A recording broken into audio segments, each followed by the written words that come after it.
Good morning, everybody. It's Friday today. Hope you have a fantastic day and going into a good weekend. Hope to see you in church. Can't wait for church to open again. I'm really missing the people, and preaching to an empty church is not the best thing in the world, but we're looking forward to it. But it's Friday. I want to close off today in Psalm 139 by David's response to the things that he found out and that he knew about God. Remember, he spoke about the omnipresence of God, that God is everywhere. He spoke about the fact that God is omniscient, that there's nothing he does not know. He spoke about the omnipotence of God, the creator God. And then we spoke yesterday about what it meant to have the mind of Christ. And it was all about knowing the will of the Father and the glory of the Father and the love of the Father and living in the context of those three beautiful things. But today, David in the Psalm, he finishes the Psalm incredibly with his own personal response to what he knew. When he knew about the omnipotence and omniscience and omnipresence of God, he just picked up the emotion of what he's saying. If God is those things, I need to respond to that. Because the thesis is you cannot know God like that and remain the same. You cannot academically say, oh, well, God knows everything. No, that's cool. God can do anything. That's fine. But there needs to be a real and determined response, an intentional response that comes from the core of our beings. Let me read to you just the closing section of this beautiful psalm. This is how David finishes. He says, "Search me, O God, and know my heart. Try me or test me and know my anxious thoughts. See if there is any offensive way in me, and then lead me in the way everlasting." Now that's a great response. Out of the depths of his being, you can sense his overwhelmedness as to who God is.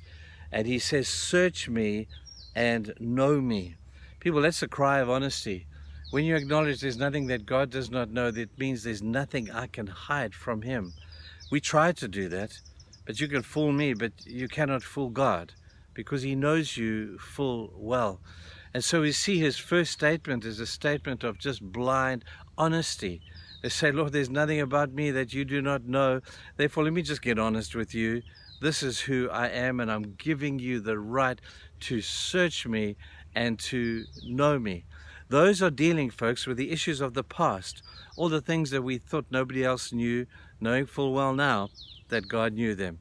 And there's nothing that you've done that has ever shocked God. There's nothing that you've done that God has not seen before. It's just a matter of honesty and saying, Lord, I know that you know, and you know me. The second aspect of this is see if there be any wicked way in me. This is the cry of submission. It's okay, Lord, to test me. It's okay, Lord, to put me through the fire and see if there be any wicked way in me. Try me and know my anxious thoughts. Now, this is the cry that is relevant, I believe, to the present moment. To say, Lord, I know that you love me. I know you know me. I know you're omnipotent. And now I want you to test me. Test me and know my anxious thoughts. You know my humanity, God. You know how frail I am. But I want you to test me and know that I will pass your test. And then the last line of that is beautiful. He says, lead me in the way everlasting. That's a cry of Jesus. Jesus spoke about the way. And he said, I am the way. And Jesus spoke about other ways. He says there's the broad way that leads to destruction. There's the narrow way that leads to God. And Jesus himself spoke about the way.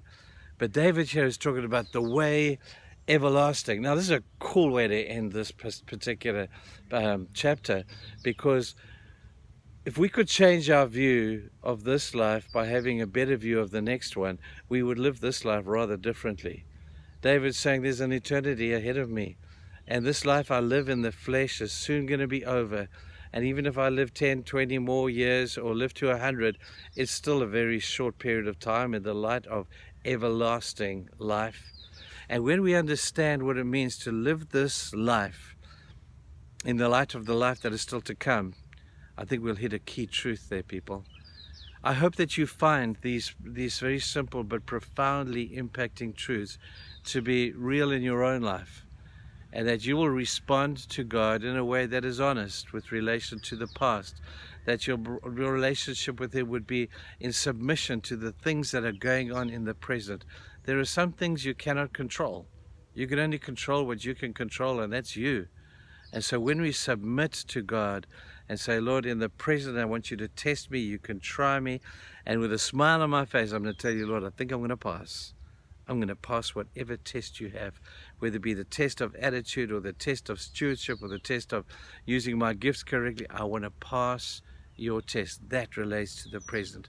And I do the first and the second in relation to the last, which is there's everlasting life, everlasting. It's a long, long, long time. And so let's live now as if we know and believe that there is a life that is still to come. I hope that David's psalm here will speak to you. Every time I read the psalm, it speaks to my heart as well. Have a great weekend, guys. Looking forward to seeing you on Sunday.